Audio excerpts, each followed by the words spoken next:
Por la señal de la Santa Cruz de nuestros enemigos, líbranos, Señor Dios nuestro. En el nombre del Padre, y del Hijo, y del Espíritu Santo. Amén. Señor mío y Dios mío, creo firmemente que estás aquí, que me ves, que me oyes. Te adoro con profunda reverencia. Te pido perdón de mis pecados y gracia para hacer con fruto este rato de oración. Madre mía Inmaculada, San José, mi Padre y Señor, Ángel de mi guarda, interceded por mí. En los primeros días de la Semana Santa hemos visto a Jesús discutiendo en el templo con los jerarcas religiosos, que le interrogaban sobre el origen de su autoridad. El maestro respondió con 3 parábolas que sirvieron para mostrarles que él era el hijo del amo de la viña, el príncipe que el Padre había enviado después de que ellos y sus padres rechazaran a los profetas y a Juan Bautista. Y entonces San Mateo continúa su relato diciendo que al quedar descubiertas sus verdaderas intenciones, se retiraron los fariseos y llegaron a un acuerdo para comprometer a Jesús con una pregunta. Le enviaron a algunos discípulos suyos con unos herodianos. En el afán por acabar con Jesús, se logró una coalición política impensable. Los partidarios de Herodes Antipas, el rey de la zona que estaba bajo el yugo de Roma, se unieron con los alumnos de los fariseos, que eran otros de otro estilo político, todo un milagro involuntario del Señor, como algún escritor ha dicho. Los herodianos eran partidarios de la intervención de Roma, pues ellos eran comisionistas y mediadores con el emperador Tiberio. En cambio, los fariseos veían en el pago de los impuestos una blasfemia, además de la humillación que suponía que el pueblo elegido pagara tributos a una potencia extranjera. Las monedas de esa época presentaban el busto del emperador, que además decía, estaba coronado con una diadema divina y rodeado de las palabras Tiberio César, hijo del divino Augusto. Y en el reverso aparecía la diosa romana de la paz y la inscripción sumo sacerdote. Pues eso para el pueblo elegido, para los seguidores del único y verdadero Dios, era una verdadera ofensa, ¿no? Que esa fuera, o sea que no solamente imprimir una figura de un hombre que ya era pues una cosa mala desde el punto de vista religioso, porque además que esa figura fuera equiparada a Dios, pues era una verdadera blasfemia. Y entonces le dijeron, hemos visto que pues antes dice que le enviaron para comprometer a Jesús con una pregunta. Eso es interesante porque algunos análisis del texto parece que no tuvieran en cuenta ese interés primario. Comienza diciendo, Maestro, sabemos que eres sincero y que enseñas el camino de Dios conforme a la verdad, sin que te importe nadie, porque no te fijas en apariencias. Todo un halago inicial, pues una lisonja hipócrita, ¿no? Dinos pues qué opinas. ¿Es lícito pagar impuesto al César o no? De hecho, el evangelista agrega que el maestro, comprendiendo su mala voluntad, les dijo, hipócritas, ¿por qué me tentáis? El dilema estaba muy bien tejido para comprometerle, como dice San Mateo, porque lo ponían en el aprieto de escoger o contra Roma, si decía que no pagaran impuestos, o contra la religión judía, si decía que los pagaran. Además, también lo exponían al riesgo de hacer una afirmación ilegal, si rechazaba el pago de los impuestos, o impopular, si los aprobaba, porque en aquel tiempo el pueblo estaba ahogado por la carga tributaria que exigía la mitad de los ingresos, un poquito más para Roma. Además había impuestos para Herodes y además había impuestos para el templo, con lo cual, en resumen, con cara ganaban los enemigos y con sello perdía a Jesús. Además hay otros antecedentes en el Evangelio. Roma cobraba el impuesto predial, diríamos nosotros, ¿no?, por tener casa, y pedía además el impuesto a la riqueza, a los negocios. Y además las autoridades religiosas pedían el impuesto del templo, que estaba previsto en el Antiguo Testamento, en el Deuteronomio, que es el mismo el que Jesús pagó, cuando en el capítulo 17, unos capítulos atrás, también lo ponen a Jesús ahí en un aprieto preguntando: dinos, ¿tú pagas los impuestos o no? ¿No? El impuesto al templo, ¿qué tan religioso eres? Entonces cuando Jesús le dice a Pedro: oye Pedro, dime, ¿los impuestos quién los paga? ¿Los hijos o los extranjeros? Los hijos, o sea que los hijos no deben pagar impuestos, como diciendo: yo soy el hijo de Dios, ¿cómo pagar impuestos para el templo? Pero bueno, para no escandalizar, coge un pescadito y verás que ahí está. Y entonces efectivamente pescó, y el pececito tenía la monedita justa para pagar, además no solo a Jesús, sino a Jesús y a Pedro. Ya sé que esto de pagar impuestos ha sido una cruz desde hace muchos tiempos.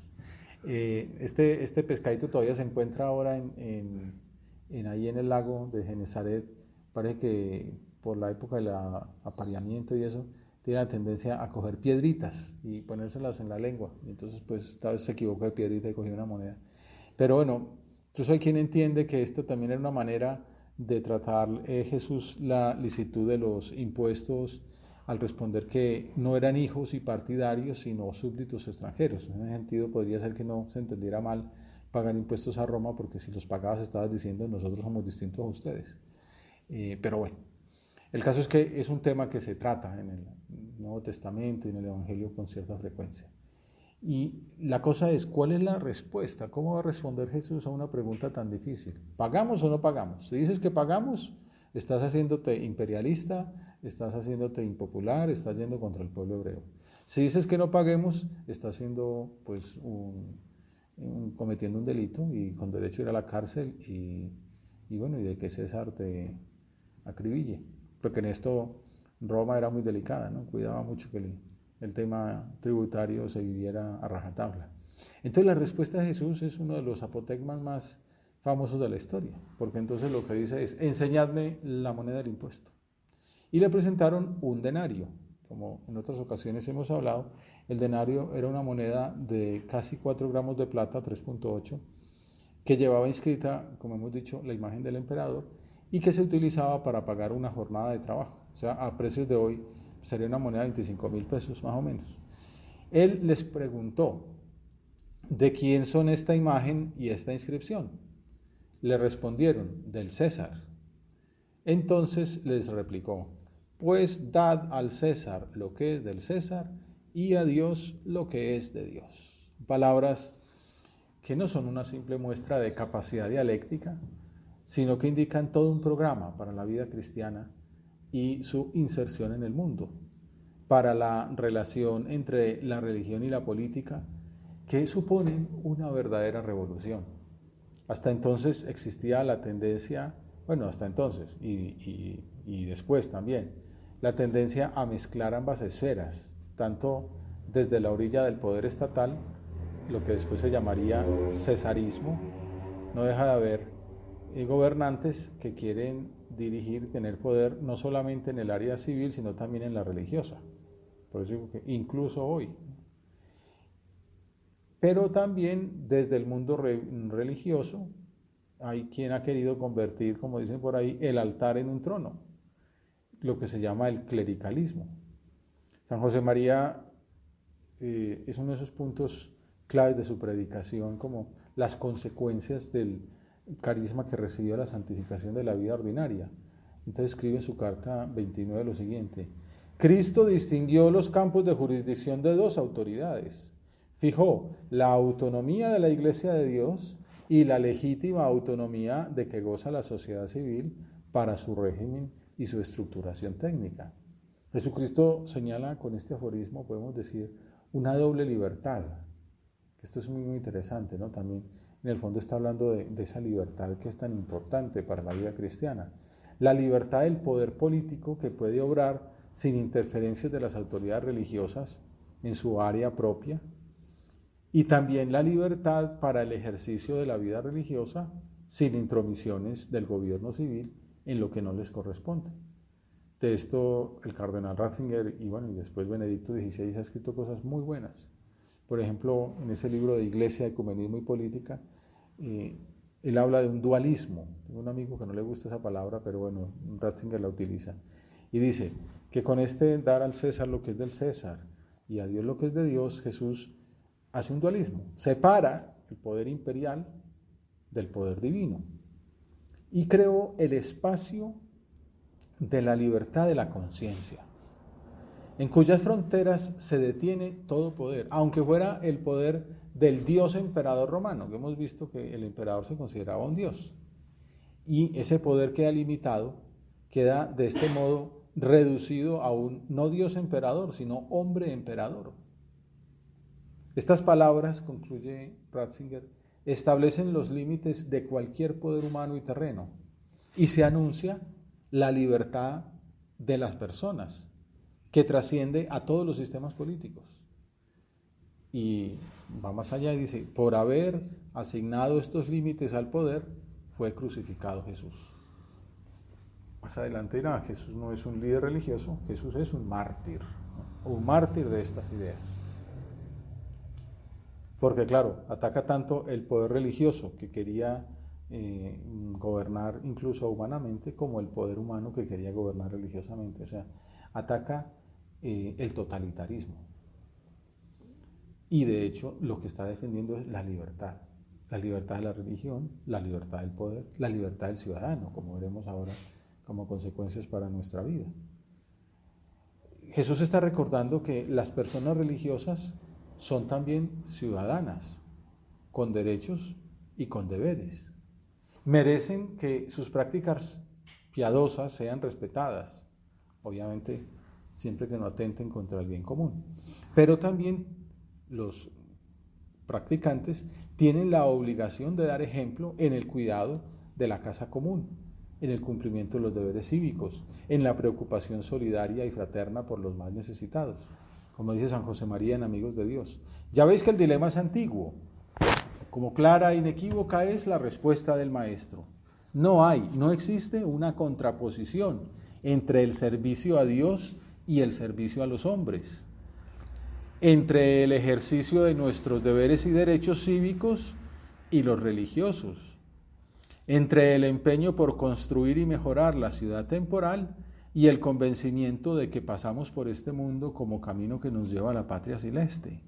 También aquí se manifiesta esa unidad de vida, uno de esos conceptos como base del pensamiento de San José María.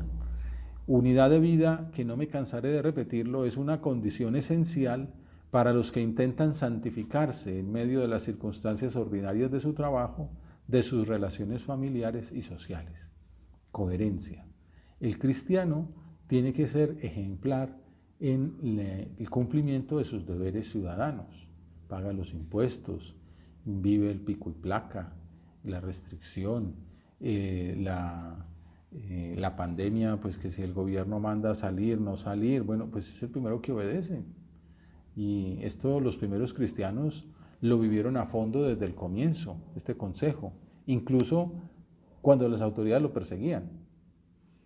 Esto es llamativo, ¿no? O sea, el cristiano tiene que ser obediente a una autoridad. Es que es del partido al que yo no voté, no importa, pero es el que está mandando y si es una ley pues justa, pues hay que obedecerla, aunque no me guste. Que no se puede salir después de las 6 de la tarde, pues no puedo salir y no salgo. Que no se puede sacar el carro, pues no lo saco.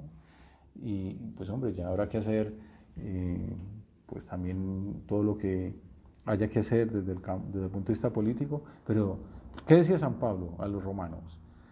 Que todos se sometan a las autoridades constituidas, pues no hay autoridad que no provenga de Dios, y las que hay han sido constituidas por Dios. Dad a cada cual lo que es debido. Si son impuestos, impuestos.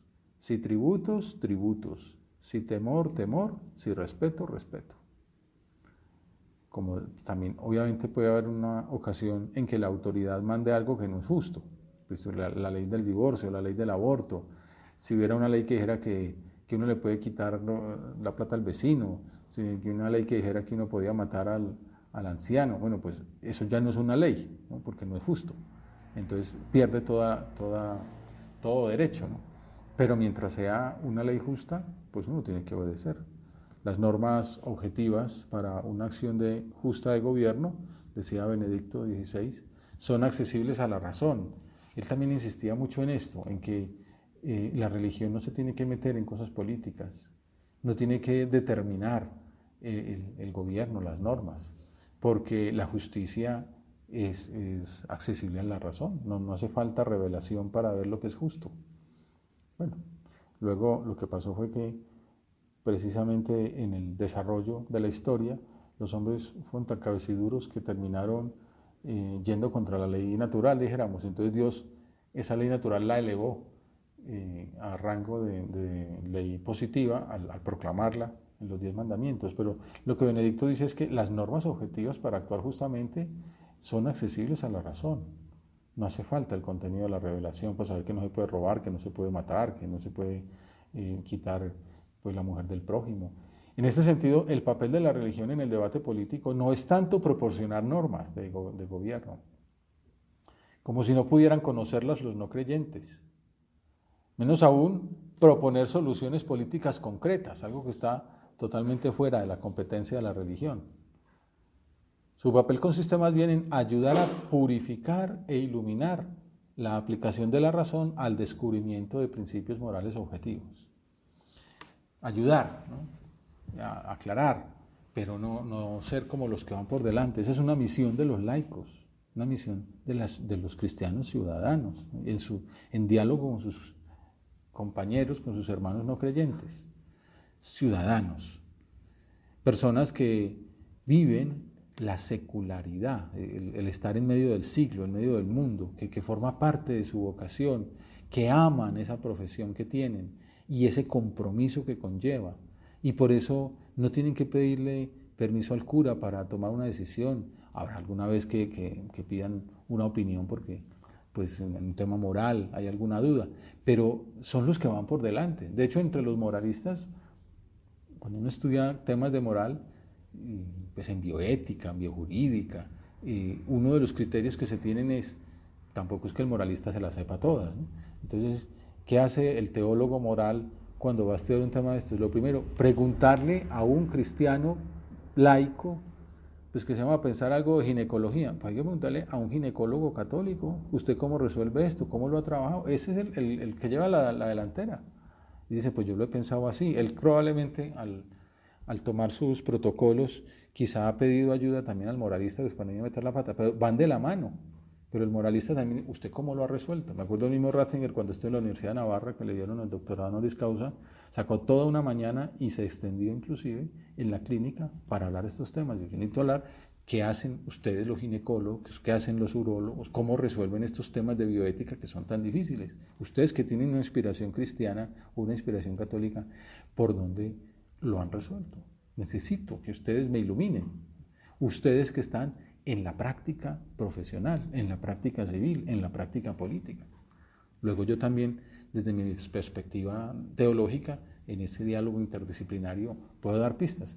Pero es ver que el católico, el cristiano, forma parte de su vocación, ¿no? Esa riqueza de aportar, de construir la sociedad a la que pertenecemos, de llevar el espíritu cristiano, decía don Javier Echavarría, a todos los ambientes, al ambiente de la moda, al ambiente de la música, del cine, de la comunicación, de la política. No podemos dedicarnos a lamentarnos, qué cosa tan horrible la televisión de ahora, la música que oyen los jóvenes. No, hay que estar ahí, hacer apostolado con los compositores musicales. Y si uno puede, pues componer canciones y ojalá que peguen, ¿no? Incluso en esto pues siempre se insiste cuando uno habla, no sé, por ejemplo, con músicos o con creativos, ¿no? Del mundo de la comunicación, hombre, unas películas con espíritu cristiano, que no quiere decir películas sobre Jesucristo, ¿no? Serán películas de acción o películas de amor o películas de comedia o de drama o de aventuras, pero que haya de fondo una inspiración cristiana, una visión cristiana del hombre, de la familia, del hogar, de los hijos, de los ancianos. ¿Cuánto bien puede hacer una película bien inspirada? Una canción de amor que hable de un amor fiel, de una pareja que se casa y que quiere ser fiel y perseverar hasta la muerte, que quieren tener hijos, de una persona que ama a otra y quiere por ella sacrificarse y gastar la vida con ella. Bueno, pero eso es lo que tiene que influir. Bueno, uno también lo mínimo que puede hacer es darle likes a ese tipo de cosas buenas, difundirlas y pararle menos atención a cosas menos edificantes. Pero me acuerdo mucho esto, don Javier Echavarría hablaba de que somos nosotros, los que estamos en el mundo, los que tenemos que construir una nueva cultura, una nueva moda, una nueva sociedad, una nueva cultura jurídica, una nueva literatura. Esa es una misión de los que están ahí con el lapicero en la mano, de los que están escribiendo, de los que están creando. Uno tomarse, qué bueno que alguien como fruto de esta meditación dijera, yo que tengo talento para escribir, tengo que escribir, que me gusta la poesía, tengo que escribir poemas buenos, o voy a hacer canciones buenas, o voy a estudiar más a fondo, pues para influir en el mundo del derecho, o de la literatura, o de la psicología, o de la ingeniería, o de la economía, de la medicina, bueno, por decir lo que estamos aquí. También con esa concepción pluralista, ¿no? Que San José María insistía en que en la obra caben personas de todas las tendencias políticas. Dar al César lo que es del César y a Dios lo que es de Dios, va también esto de la libertad, ¿no? La libertad de uno opinar. Y por eso es tan importante fomentar el sano pluralismo dentro de la Iglesia. Y no es que todos los católicos de este pueblo votan amarillo. No, que cada uno vote por el que le dé la gana, habiendo de lo pensado. A veces da una vergüenza gente que dice, no, es que el candidato católico es Perencejo. Y dice, fíjate, ¿quién te dijo? Luego resulta que mete la pata igual que cualquier otro, ¿no? O, bueno, pues si a ti te parece muy bueno, vota por él, pero no te lo pongas como que es el candidato oficial católico. Todos los católicos tienen derecho a votar por el que quieran. Obviamente, pensándoselo bien y mirando a ver cuál es el que menos errores tiene, o el que más virtudes, ojalá sea el tema para escoger. Pero pluralismo. Y es muy bueno que en nuestras conversaciones haya disenso, y que a ti te gusta Juanito y a mí me gusta Pepito, pues muy bien. Yo no tengo que creer lo que tú crees, ni tú tienes que creer lo que yo creo, porque estemos en el mismo ámbito religioso. Al contrario, muy bueno que haya diversidad y que cada uno tenga libertad para pensar lo que le dé la gana, decía San José María. Alguna vez pasó ahí en Roma, que llegó un gringo a vivir ahí a Vilatevere, acaba de pasar las elecciones y acaba de ganar, yo creo que por primera vez un católico, las elecciones en Estados Unidos. Y entonces uno le pregunta, oye, entonces qué buen hombre hay que eligieron al católico, votaste por él. Y San José María inmediatamente le dijo, oye, mira, eso no le preguntes. Él ha votado por el que le da la gana, no, tiene toda la libertad para votar por el que haya querido. No nos interesa por quién votó. Pues no es que fuera grosero ni nada, sino para dejar claro esto, ¿no? Podía haber votado por el protestante o por el ateo o por el agnóstico, por el que quiera, con libertad. Al César lo que es del César y a Dios lo que es de Dios. Hay que respetar ese pluralismo, porque caben, decía San José María en el Opus Dei, personas de todas las tendencias políticas, culturales, sociales y económicas que la conciencia cristiana puede admitir. Y él decía yo, por respetar la libertad de una persona, pues hago lo que haga falta, ¿no? No podemos imponerlo en nuestras opiniones. Ahora, somos libres de exponerlas, ¿no? Y entonces tenemos que defender nuestro derecho a exponer y defender el derecho de los otros y fomentar, qué bueno que haya diversas opiniones. Y pluralismo incluso en el mundo filosófico. A veces pasa en las universidades, ustedes aquí qué piensan de tal controversia, y no aquí tal cosa, pero pues universidad está civiles, ¿no? Una Universidad de Colombia que se la da de que es la mejor. Aquí todo el mundo piensa neoliberalismo. Me decía uno, en mi universidad estudiamos a Marx, estudiamos a Adam Smith, estudiamos el neoliberalismo. Cada uno que escoja lo que quiera, los estudiamos a todos. En esta otra, no, aquí todos somos neoliberales, no se puede estudiar nada más. Sino, pero mira, falta libertad hasta en una cosa tan sencilla como eso, ¿no? Pues que cada uno lo escoja, ¿no? San José me decía, nosotros, una escuela filosófica aquí, ¿qué piensa esta universidad que es una obra corporativa del Opus Dei sobre tal tema filosófico? O la revista. Entonces la revista es toda de un tema. No, aquí somos, cada uno piensa lo que quiere, se lo estudia y pues, hombre, ¿qué estamos marcados? Pues por por la Iglesia, pues la dignidad humana. No va uno a pensar que hay que matar a los viejitos, pues ese hay que decirle que está equivocado, ¿no? O uno que decir que hay que matar a los embriones, pues usted está equivocado. Pero si quiere ser republicanista o lo que quiera, ¿no? Cada uno con su libertad. Caben en el Opus Dei personas de todas las tendencias políticas, culturales, sociales, económicas, que la conciencia cristiana puede admitir.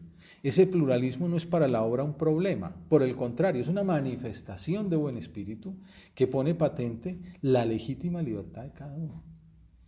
Y entonces, bueno, todo esto nos lleva a pensar cómo comprometernos más en la vida social y política, cómo perfeccionarnos personalmente como ciudadanos, para también perfeccionar la sociedad, orientar las instituciones a la gloria de Dios y al bien de los hombres. Todo eso pasa por un camino de renovación interior, de conversión personal, para poder mejorar las estructuras sociales, fundamentándolas en valores morales. Ya decía el Concilio Vaticano II, el Papa Francisco lo acaba de citar en la Fratelli Tutti, cita esa Constitución Gaudium et Spes sobre la Iglesia en el mundo, que comienza diciendo lo siguiente: Gaudium et Spes, los gozos y las esperanzas, las tristezas y las angustias de los hombres de nuestro tiempo, sobre todo de los pobres y de cuantos sufren, son a la vez gozos y esperanzas, tristezas y angustias de los discípulos de Cristo. Nada hay verdaderamente humano que no encuentre eco en su corazón. Y por eso también siempre me ha llamado la atención que tenía San José María un sueño, pero un sueño grande, una ilusión muy profunda, y era que él hablaba mucho del catecismo y insistía en que se diera catequesis, cuánto bien nos ha hecho. Y en esos años 70, en que hasta desde el punto de vista pastoral decían, no, pues catequismo, cosa memorialística, eso ya está pasado de moda, las pedagogías han cambiado. Y yo decía, no, hay que aprender cosas de memoria.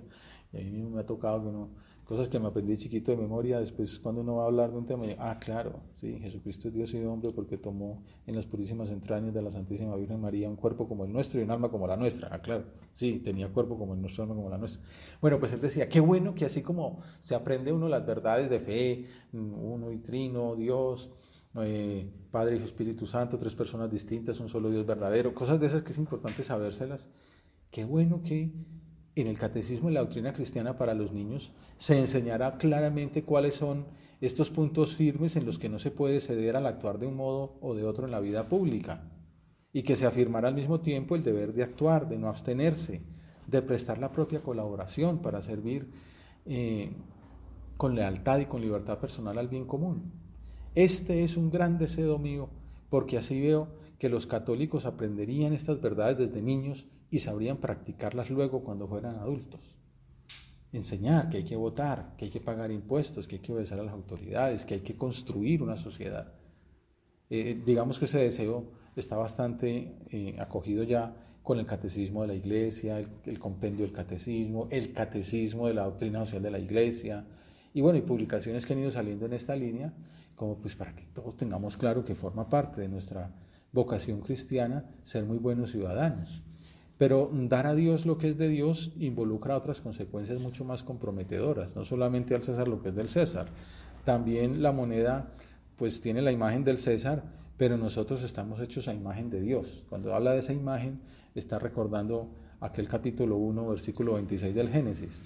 Dios hizo al hombre y a su imagen y semejanza. Y en la moneda está la imagen de Dios, y en la moneda está la imagen del César, y en nuestra alma está la imagen de Dios. Y entonces una interpretación de estas palabras puede ser darle al César sus impuestos terrenos como súbditos y a Dios toda la gloria como hijos. Con todo tu corazón, con toda tu alma, con toda tu mente, como dirá Jesús unos pocos versículos más adelante. Esta exigencia supone reconocer que tenemos el grato deber de elevar al mundo hacia Dios, como decía San Juan Pablo II en la canonización de San José María. Elevar el mundo hacia Dios y transformarlo, santificarlo desde dentro. Ya en el Concilio Vaticano II lo había proclamado también en la Constitución sobre el Apostolado, diciendo que los laicos pueden ejercer perfectamente el apostolado personal de igual a igual. No son los obispos, no son los curas los que van a defender a la Iglesia, son los laicos. En el mundo cumplen el testimonio de la vida por el testimonio de la palabra. Los laicos cumplen esta misión de la Iglesia, ante todo, por su coherencia. Hablábamos antes de la unidad de vida. Su coherencia de la vida con la fe, por la que se convierten en la luz del mundo. Acudamos a la Virgen Santa. Ella, a pesar de su pobreza, también fue cumplidora fiel de sus deberes ciudadanos y religiosos. La vemos subir a Jerusalén.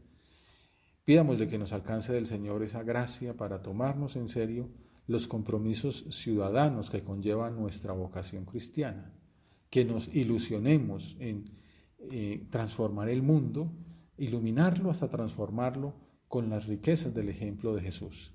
De esa manera haremos realidad el aforismo que hemos meditado hoy: dad al César lo que es del César y a Dios lo que es de Dios. Te doy gracias, Dios mío, por los buenos propósitos, afectos e inspiraciones que me has comunicado en esta meditación. Te pido ayuda para ponerlos por obra. Madre mía Inmaculada, San José, mi Padre y Señor, Ángel de mi guarda, interceded por mí.